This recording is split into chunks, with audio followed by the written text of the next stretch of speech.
When you move it into the threes, it starts cutting across the beat in a way that's like very satisfying, very interesting, and often something that you wouldn't intuitively come up with. So you can have a lot of fun with this in your practice.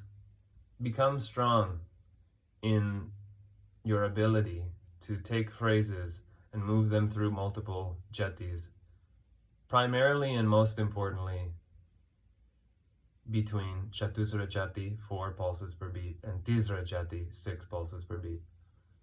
Move it around, play it around, and take, go backwards too, the other way. Like, you could have a tisra jati composition like dhagena dhatraka dhikite dhagena dhatraka dhinnaga dhagatina kena takena tatraka dikite takena. So we could take just a shorter phrase from that, like dhagena dhatraka dhikite dhagena dhagena dhatraka dhikite dhagena dhagena dhatraka dhikite dhagena dhatraka dhikite dhagena dhagena dhatraka dhikite dhagena dhagena dhatraka dhikite dhagena dhagena dhatraka dhikite dhagena dhagena dhatraka dhikite dhagena. Play around with it. Become fluent. Play. Try.